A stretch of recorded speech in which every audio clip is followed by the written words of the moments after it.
Buenas, ¿cómo andan? El gusto de tenerles de vuelta en este nuevo encuentro de secretos y placeres de la cocina de todos los días.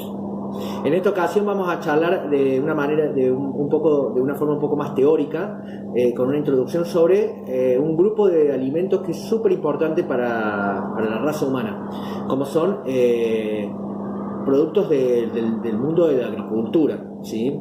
En este caso, los grupos de los que vamos a hablar van a ser los cereales, las legumbres, las semillas, los frutos secos, ¿sí? Bien, para distinguir estos tres grandes grupos, empezamos hablando, por ejemplo, de las legumbres. Las legumbres son, básicamente, es el fruto de una planta, ¿sí? De diferentes plantas, que viene presentado dentro de una vaina y que en su interior tiene semillas. Entre las legumbres más conocidas que tenemos están el garbanzo, tenemos la lenteja, tenemos la soja. Por ahí muchos no saben, pero el maní también es una legumbre, ¿sí? Son muy ricas en proteínas, tienen un buen nivel también de carbohidratos, varían en sus vitaminas, antioxidantes. Se sugiere que se consuman regularmente de forma semanal. No es un hábito muy adquirido acá en Argentina de consumirlas todas las semanas, pero está bueno tener en cuenta esa opción. No son tan caras, son muy rendidoras, llenan y son muy nutritivas. También a su vez tienen algunas cualidades importantes, como la de ser se le dice que son el plomero del cuerpo, porque ayudan a la digestión. A diferencia de lo que muchos creen que traen gases, por decirlo así, en crudo, también tiene que ver con la forma en la que se cocina, con su masticación obviamente y con la adaptación del cuerpo a las legumbres. A veces al principio el cuerpo le puede costar un poco acostumbrarse, pero luego si uno lo incorpora como parte de la dieta regular, las legumbres van muy bien para el organismo. Bueno, les dije soja. Bueno, acá tenemos la soja. No voy a ahondar mucho en las cualidades de cada una, pero la soja es muy rica en proteína. En las últimas décadas ha tenido, digamos, una imagen muy negativa con respecto al tema de lo transgénico. Lamentablemente ha habido muchas modificaciones genéticas en las plantas y eso también genera cierta resistencia a su consumo, en parte puede ser cierto, obviamente, pero también es bueno saber que hay muchas plantas que son modificadas o han sido modificadas genéticamente. Ya vamos a ir un poquito más en detalle en algunas, a lo largo de los últimos 2 siglos, sobre todo el siglo pasado, y de hecho están siendo consumidas diariamente en las góndolas de los supermercados, ¿no? Bueno, les dije las legumbres. También tenemos el otro grupo, el de las semillas. Las semillas en sí, digamos, es lo que tiene el código genético y todo lo necesario para que la planta se reproduzca. Digamos, la vida de una planta está en las semillas. Entre las semillas más conocidas y consumidas acá en Argentina tenemos el girasol, tenemos el lino, no lo tengo en este momento, pero tenemos el lino. Hay un lino dorado también, que es básicamente lo mismo, cambia el color. Tenemos el sésamo. Tenemos el sésamo que está por acá. El sésamo tiene varios colores, tiene el sésamo negro, el sésamo blanco, el sésamo integral. Tenemos la chía. Bueno, tenemos una gran variedad de semillas las semillas de zapallo, la semilla de calabacín, que son muy ricas en aceites esenciales, en vitaminas, en minerales. No requieren gran cantidad de consumo diario, pero sí se sugiere que diariamente se tengan en cuenta para su consumo. Algunas semillas requieren un proceso previo para que sean aprovechables para el organismo. Por ejemplo, el lino, si no se procesa el lino, pasa directamente y no se digiere, pasa directamente a intestino. Entonces es recomendable que se las active. En este caso el lino se realiza un procesado. Perdón, es el reloj que tenía para unas preparaciones. Otra forma de activar las semillas es con la hidratación. Con la hidratación, digamos, uno le da uno de los elementos esenciales para indicarle a la semilla que ya puede empezar a volcar sus nutrientes, sus nutrientes para poder crecer como planta. Entonces, dejarlas hidratando en una cantidad de horas que varía de acuerdo a cada semilla, también es una forma de activarlas y de aprovecharlas al máximo. Tostarlas le ganan el sabor, pero puede que maten ciertos valores nutricionales que tiene la semilla. Entonces eso también a tener en cuenta. Bueno, por otra parte tenemos el mundo de los frutos secos. Los frutos secos son aquellos que se presentan realmente dentro de una cáscara dura. Son muy ricos en aceites esenciales y en vitaminas y también en minerales. Se consumen en poca cantidad, no requieren demasiada cantidad. Un puñadito chiquito por día ya es suficiente para cubrir las necesidades nutricionales de ese alimento. Tenemos los más conocidos como son la nuez, la almendra. Bueno, después tenemos la castaña cajún o el cajún.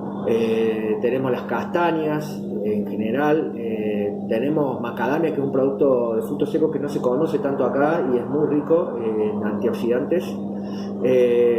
Bueno, una gran variedad de frutos secos que hacen a la variedad nutricional que necesitamos en el organismo. Pero no menos importante, tenemos el grupo de alimentos de los que ya mencionamos más consumido a nivel mundial, que son los cereales. Bueno, los cereales principales más consumidos son el maíz, el trigo y el arroz. El maíz es el más consumido en América, el arroz en Asia y el trigo en Europa. Tenemos otros tipos de cereales de menor consumo, como son la avena, el centeno, la cebada. Tenemos otro grupo como, bueno, tenemos el mijo. Muchos consideran o llaman la quinoa un cereal, sería un pseudo cereal, pero es más bien una semilla, pero por sus cualidades en forma, digamos, cualidades morfológicas, se le incluye como un cereal. Bien, yo les mencioné recién, por ejemplo, el trigo. Acá tenemos el trigo bulgur, que se usa mucho para hacer, por ejemplo, preparaciones de comidas árabes como el kepi. O el trigo bulgur grueso se usa para hacer un guiso de trigo. Tenemos también el cuscús. El cuscús es un producto de Egipto, de la zona del Medio Oriente, muy popular allá. Es muy caro acá porque es importado. Por ejemplo, este cuscús es cuscús perlado. ¿Ven? El cuscús perlado, tenés el cuscús perlado y el cuscús que viene bien molido, que se cocina con agua hirviendo. Este necesita un tiempo de cocción como el arroz. Es hecho, básicamente es una sémola rebozada, y luego en el caso del cuscús fino es procesada, y en el cuscús perlado se mantiene el grano entero, ¿sí? Bueno, y hablando de sémola, tenemos acá la semolina, que es una mezcla, una molienda gruesa de distintos granos de trigo. Después tenemos la sémola, que es más gruesa. Tenemos... ¿qué más tenemos por acá? Tenemos la quinoa, como le mencioné, ¿sí? Es un producto considerado un superalimento. La quinoa viene en blanca y viene colorada. Es un producto originario de la zona de los Andes, del norte de Perú, muy consumida en otras generaciones, y está volviendo a resurgir. Tiene una cualidad nutricional muy completa y única. O sea, yo les recomiendo que tengan en cuenta en su alimentación la quinoa, para el consumo semanal. Bueno, y tenemos el grupo más importante en cuanto a consumo mundial, que es el arroz. Tenemos una gran variedad de arroz. De hecho, existen 8.000 tipos de arroces consumibles con denominación de origen, y son clasificados de acuerdo a sus características, que ya lo vamos a ver en breve. Volviendo al tema del trigo, el trigo es un producto muy consumido a nivel en Sudamérica, en Argentina, como una harina, como lo conocemos, la harina para hacer panes o para hacer pastas o para hacer pastelería. De acuerdo al nivel de refinamiento, es el mejor uso que se le puede dar. Una harina 3.0, por ejemplo, es una harina que es mejor para usar en productos de panificación, como un pan, porque se llaman harinas de fuerza, porque tienen un gluten que no ha sido tan molido, entonces el gluten tiene mayor nivel de desarrollo, y es lo que queremos tener en una terminación de un pan. Una harina 4.0 es una harina que ha sido más refinada y el gluten está más procesado, por ende es mejor para las terminaciones más delicadas, en donde no queremos tener esa textura chiclosa como la del pan. Entonces la podemos usar para hacer una torta, un bizcochuelo, para hacer una tarta, una masa quebrada, para hacer unos panqueques. Después tenemos la harina leudante, que es básicamente harina con polvo de hornear. Ustedes mismos pueden hacer una harina leudante. En las recetas generalmente indican una cantidad de harina y una cantidad de polvo de hornear. Compran el polvo de hornear y lo pueden usar de esa forma, y es más económico. Después tienen otro tipo de harinas, que son harinas ya premezcladas, como por ejemplo harinas para pan, que básicamente es harina que le han incorporado levadura. Harinas para pizza es prácticamente lo mismo. Yo creo que ahí están pagando un producto mucho más caro de lo que lo podrían conseguir ustedes haciéndolo directamente. Bien, como les dije, dentro del grupo de los cereales, que el trigo tiene una característica única y distintiva, que es la de poseer una proteína que se llama gluten. El gluten permite que hagamos el pan como lo conocemos tradicionalmente, un pan elástico con buena textura. Eso lo permite esta proteína, que tiene esa cualidad de que cuando empieza a hidratarse y a estimularse, se empieza a desenrollar como si fuera un elástico, y genera una trama que se llama la trama de gluten dentro del producto, de la masa, y genera esa elasticidad única, que no logramos con otro tipo de harinas. Por lo cual, si tenemos una dieta libre de gluten, tenemos que recurrir a una mezcla de harinas para poder sustituir o emular el efecto que tiene el gluten en elasticidad. Bien, es una cualidad la que tiene el trigo, el gluten, pero a su vez también se considera un problema para el organismo, porque también no es fácil de digerir el gluten, ¿sí? Si su consumo es excesivo y repetitivo, puede generar trastornos. De hecho, hay trastornos como el de la celiaquía, y hay algunos que desarrollan cierta intolerancia al gluten. Es importante no hacer un consumo excesivo de productos que tengan trigo. En realidad, la clave acá es no hacer un consumo excesivo de ningún tipo de producto. Siempre tener una dieta variada, consumir un poco de todo, porque cada producto le da algo distinto al cuerpo. El trigo, por ejemplo, fue parte de la Revolución Verde del siglo pasado. ¿Qué pasa? Plantas de trigo hay un montón, variedades, ¿sí? Cada una tiene cualidades distintivas.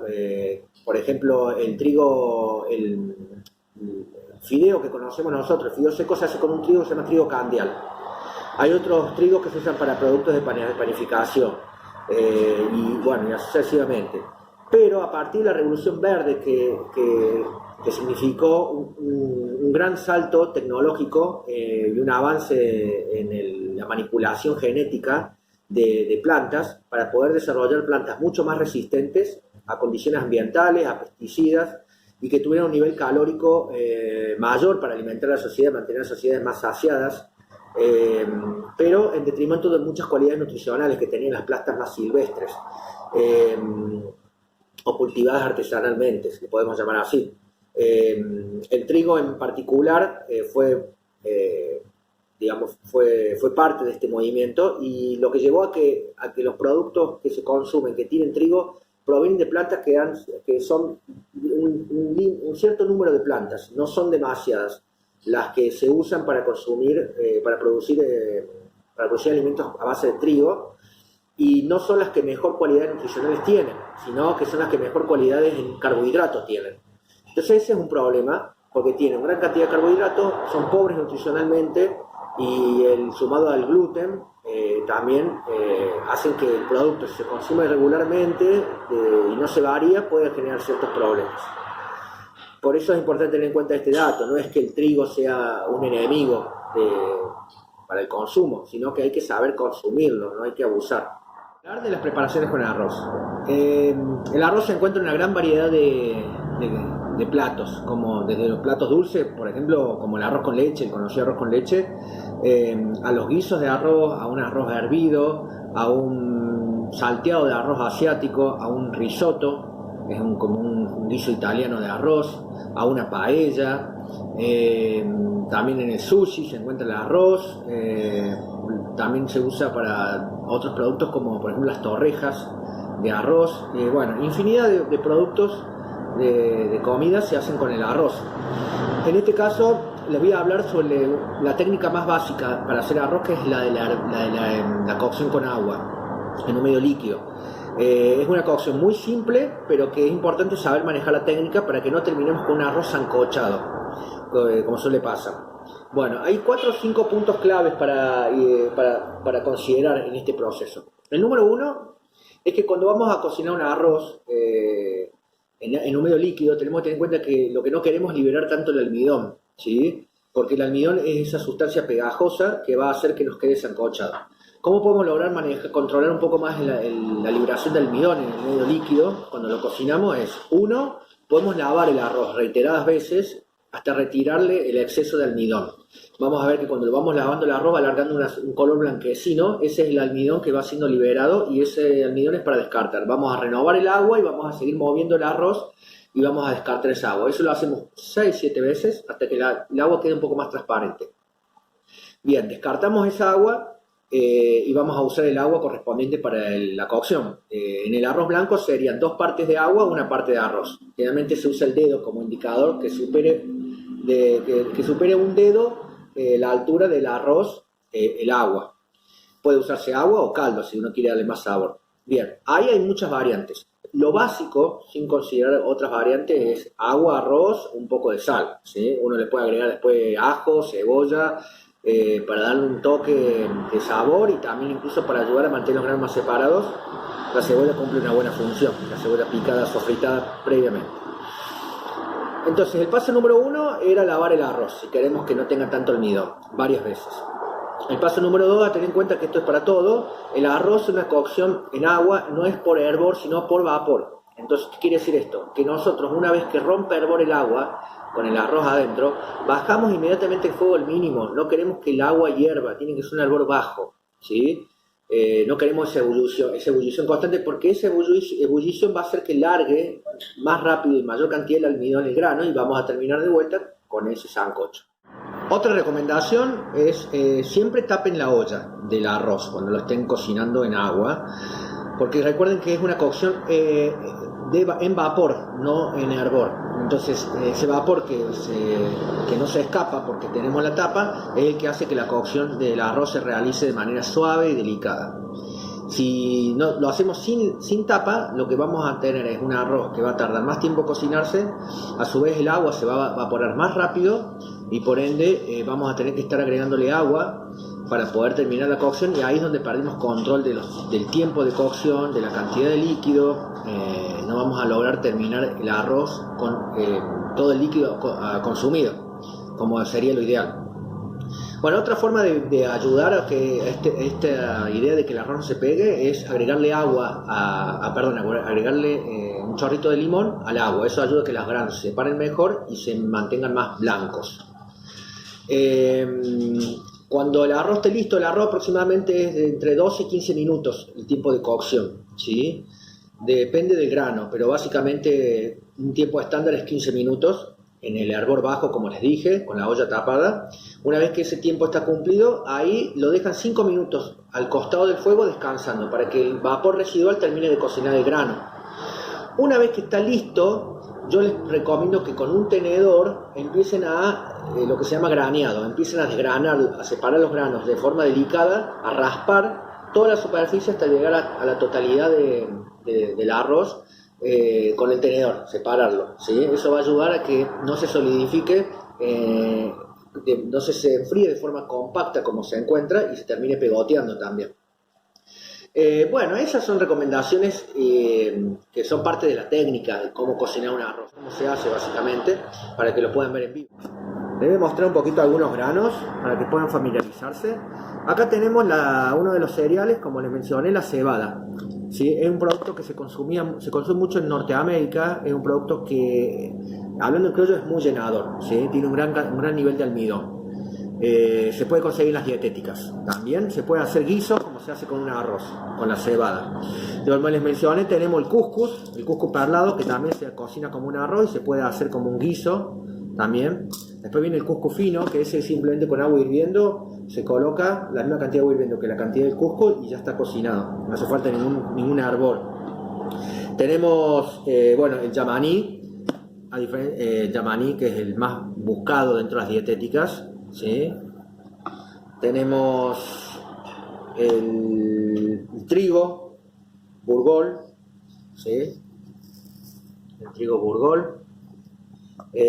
Tenemos el mijo, que ha resurgido, es un producto que se consumía hace mucho tiempo atrás, siglos atrás en otros países, de forma más popular, se hacían panes de mijo, y ha vuelto a resurgir. este producto, afortunadamente. Tenemos la quinoa, que les mencioné, que tiene gran nivel nutricional. Y después tenemos variedades de arroces, por ejemplo, les dije, tenemos el basmati. Acá tenemos el arroz basmati, que es un arroz como muy aromático, muy consumido en las regiones de Asia. Tenemos el arroz thai, que es más aglutinado, ¿sí? Es un grano largo y ancho, a diferencia del basmati, que es largo fino. Bueno, y después les había mencionado los arroces que uno puede encontrar en el supermercado, como un arroz largo fino. Acá tenemos denominaciones tenemos clasificación de calidad por ceros. Cuando escuchen los ceros de los arroces, para que lo entiendan, digamos, el grano se puede clasificar de acuerdo a la calidad en 4 ceros, 5 ceros o segunda categoría, por decirlo así, o clase. Los arroces 5 ceros pueden ser cualquier arroz que cumple con cierto nivel de calidad, ¿sí? Con un nivel estándar alto de calidad. Después tenemos el arroz que son clasificados en 4 ceros, que tienen un menor nivel de calidad. Son buenos, pero, por ejemplo, dentro de los indicadores de calidad, que el arroz tenga haya granos quebrados, que tenga puntos negros, que esté quebradizo, bueno, tiene mayor porcentaje de esos granos que el 5-0. Y el de segunda calidad, que generalmente no se ve en el mercado, es un grano que generalmente es partido, predominan los granos partidos o rotos, ¿sí? Bueno, eso es importante para que lo tengan en cuenta. Si a alguien le gusta saber un poco más del producto que consume, en los paquetes siempre dice si es 4-0 o 5-0. Eso habla de la calidad del arroz, ¿sí? Después tenemos cuando hablan de doble Carolina, arroz Carolina. Eso también es porque determinado por el tipo de grano. Por ejemplo, el arroz ancho y largo es el arroz doble Carolina, que tiene mayor nivel de almidón, como les dije, es ideal para hacer guisos. El arroz medio es un arroz Carolina. Pero esas son denominaciones adicionales. Uno siempre tiene que buscar que diga el grano, si es largo fino, si es largo grueso o si es corto, como para saber qué uso le puede dar. Otra forma de clasificar el arroz también es, por ejemplo, hay un grupo de arroces que son arroces más aglutinosos o pegajosos. Tenemos entre ellos, por ejemplo, un arroz que se llama el arroz thai, que es muy consumido en Tailandia, en las zonas de Asia. Después tenemos otro arroz, con el grupo de arroces que se denomina arroces aromáticos, ¿sí? Son muy valorados culinariamente por su gran sabor y aroma. Por ejemplo, el basmati. No es un producto muy consumido acá en Argentina, es caro porque hasta ahora es importado, si bien hay producciones locales pequeñas, no es un producto que llegue a la góndola del supermercado para ser consumido a un precio accesible. El arroz basmati es muy consumido en regiones como en Asia, en la India, por ejemplo en la India, en Tailandia, en todo el sudeste asiático, en muchos lugares de China. Se consume mucho como un acompañamiento de los curries, que son los guisos indios, o de los salteados tailandeses. Bueno, déjenme contarles ahora un poquito sobre el arroz parboilizado. No sé si lo han sentido nombrar, seguramente lo compran de forma regular. El arroz parboilizado es el que se vende como el que no se pasa ni se pega. Por ejemplo, la marca más conocida es la del Gallo Oro. Este arroz adquiere una característica de un color amarillento, que no es lo mismo que un arroz con azafrán. Eso se los voy a aclarar ahora en un ratito. El arroz parboilizado efectivamente tiene esta característica de que no se pasa ni se pega, porque ha pasado por un proceso de precocción antes de llegar de llegar a la góndola, en donde se cocina a altas temperaturas al vapor. Y de esta forma, de cierta forma, se sella el grano, y evitando que se libere tanto el almidón que contiene en su interior. Entonces el arroz al final de la cocción va generalmente a estar más suelto y no vamos a tener ese problema de que se nos sancoche si le agregamos más agua o si lo movemos. Entonces, digamos, tiene este beneficio de que no se pasa ni se pega. Tiene otro beneficio el arroz parboilizado en este proceso de precocción. Todas las propiedades nutricionales que tiene el envoltorio del grano, ¿sí?, pasan a el grano, sobre todo las vitaminas y minerales, no así la fibra. La fibra obviamente se descarta, y sus beneficios también. En este sentido, los únicos que uno puede consumir que tengan fibra son los arroces integrales, por ejemplo el yamaní. Bien, este arroz parbolizado que tiene estas propiedades y beneficios también, digamos, es en detrimento de otras, porque el arroz al pasar por este proceso y al sellarse, en cierta forma, pierde la capacidad de absorber sabores. Entonces terminamos con un arroz que si bien no se pasó ni pegó, tiene una terminación muy plasticosa, como un plástico, o cerosa, y no tiene tanto sabor. ¿Por qué? Porque no, así como no libera tanto almidón, tampoco ingresa tanto líquido.